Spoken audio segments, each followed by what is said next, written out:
မင်္ဂလာပါဘဝဆိုတာရေးပြီးသားဖြစ်ပေမဲ့ကြိုတင်ဖတ်ခွင့်မရှိတဲ့စာအုပ်တစ်ဖြစ်ပါတယ်ဧတုဘာဝဆိုင်ရာကံဆောင်ကျိုးများဤပြဋ္ဌာန်းချက်များ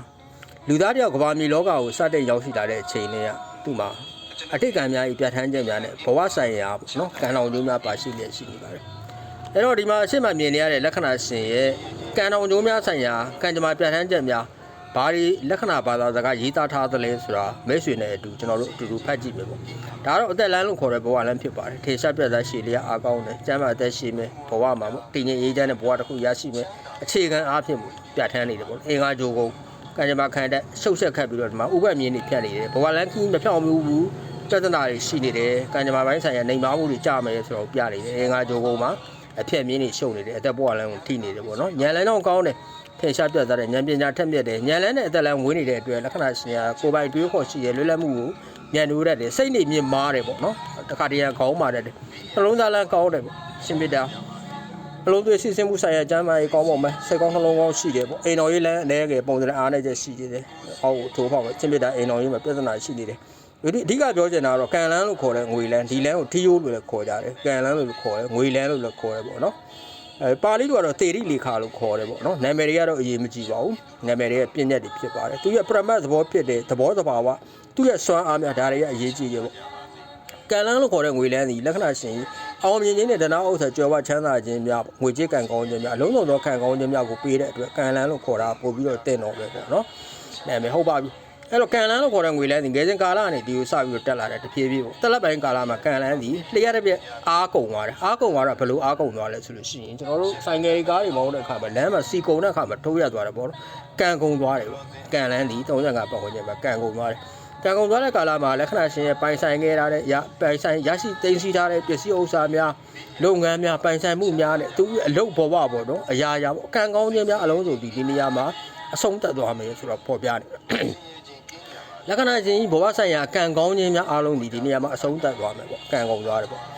ကံကုန်သွားတယ်ဆိုတာအသက်ကျွန်တော်တို့ဘဝတွေမှာအသက်ကံကုန်တဲ့အခါမှာခန္ဓာကိုယ်ကပေါ့နော်ရှော့ခွာပြီးတော့တမလုံးဘဝသွားတဲ့သဘောရှိတယ်လင်မယားများသမီးသားများချစ်သူများကံကုန်တဲ့အခါမှာအကြောင်းမျိုးမျိုးနဲ့ကွဲကွာတယ်မိပိုင်ဆိုင်တဲ့တိုက်တာအိုးရင်ဆောက်ဦးများယရနာများကံကုန်တဲ့အခါမှာဆွန့်လွတ်ရတယ်ယာရုဌာနတရားများကံကုန်တဲ့အခါမှာထားခဲ့ရတယ်ဒီကမ္ဘာလောကအသင်္ခါရလောကဖြစ်တဲ့အတွက်အရာအလုံးကမမြဲဘူးပေါ့နော်ဒါကတော့ကံကုန်ခြင်းကိုပြနေတယ်လက္ခဏာပေါ့ဟောပြောခြင်းပေါ့အနာဂတ်ပေါ့အနာဂတ်ဆရာလို့ခေါ်တဲ့ကံကြမ္မာဟောပြောခြင်းမှာအင်မတန်ကျင်နာရာကောင်းတဲ့တစ်ခါလေကြာရင်မပြောခြင်းတဲ့စကားတွေပေါ့နော်ဒါမျိုးတွေရင်ထဲမှာနေအောင်ခံစားရတာဒါမျိုးတွေကြုံရတာရှိတယ်လူငယ်လေးတွေပေါ့နော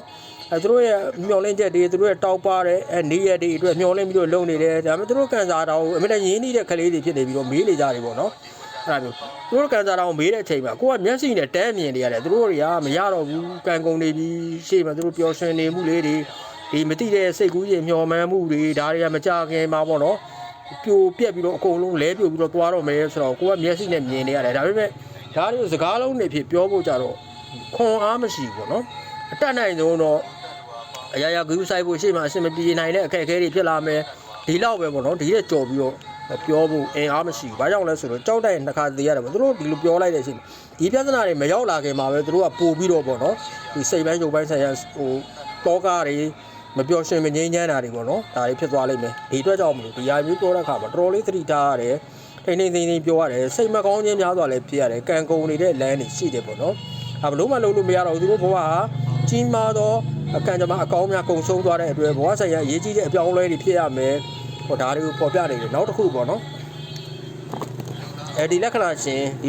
ုတစ်ချက်ကြည့်မယ်ပေါ့နော်ဒါသူကံလန်းလို့ခေါ်တဲ့ငွေလန်းစီအောက်ကနေပြီးတော့လာနေတယ်အောက်ကနေပြီးတော့လာပြီးတော့ဒီမှာတက်သွားတယ်ညာလန်းကြောင်းအောက်မှာသူကံလန်းစီဒီနေရာမှာမှိန်ပြီးတော့ပြတ်သွားတယ်သေးသေးလေးတော့ဆက်တက်သွားမှာဒါအသက်ဘဝလန်းဒီလန်းလည်းရေးကြည့်ရဒီကံလန်းနဲ့အသက်ဘဝလန်းဟာအချိန်ကာလအပြင်ဗျိုင်းတူမှာကုံဆုံးနေတယ်အသက်ဘဝလန်းဒီကနေလာတယ်ဒီနေရာမှာကုံသွားတယ်ကံလန်းကဒီကနေသွားတယ်သူတို့နှစ်ခုကလားရပြောင်းပြန်သွားတယ်ဒီနေရာမှာအားနေပြီးကုံသွားတယ်ကံလန်းနဲ့အသက်ဘဝလန်းဗျိုင်းလူကုံသွားဒါငလင်းကိစ္စတွေနဲ့ပတ်သက်တယ်သူတိုက်ပါသွားတယ်ပြိုသွားတယ်ပေါ့နော်အစမပြေဘူးရင်းနှီးတဲ့လို့ဆိုတယောက်ပဲဖြစ်တယ်ဒါကံကုန်သွားတယ်မသိတဲ့အခါမှာကျွန်တော်လူသားတွေကဒါသူ့ကြောင့်ငါကြောင့်ငါမှားလို့သူမှားလို့ဒီလိုမဟုတ်ပါဘူးဒီကမ္ဘာလောကကြီးမှာအရာအလုံးဟာလူသားကောင်းတွေနဲ့လိုက်လို့မရအောင်ရှုပ်ထွေးနေတဲ့ကံကြမ္မာဆိုင်ရာပြဋ္ဌာန်းချက်တွေရှိနေပါတယ်ဒါကြောင့်မလို့ကျွန်တော်တို့ဗုဒ္ဓဘုရားရှင်မင်းခဲ့တဲ့စကားလေးရှိတယ်ပေါ့နော်ရေဓမ္မဟေတုဘဘဝအရှင်တရားတို့ဒီအတိတ်အကြောင်းရှိကြကုန်ပြီအကြောင်းကျိုးဆက်ဆက်နေတဲ့ကမ္ဘာလောကကြီးထဲမှာဒီကံသာလင်းမိကံသာလင်းအဖပေါ့နော်ဒါလေးတွေရှိပါတယ်ဟုတ်ကဲ့ပါအားလုံးပဲ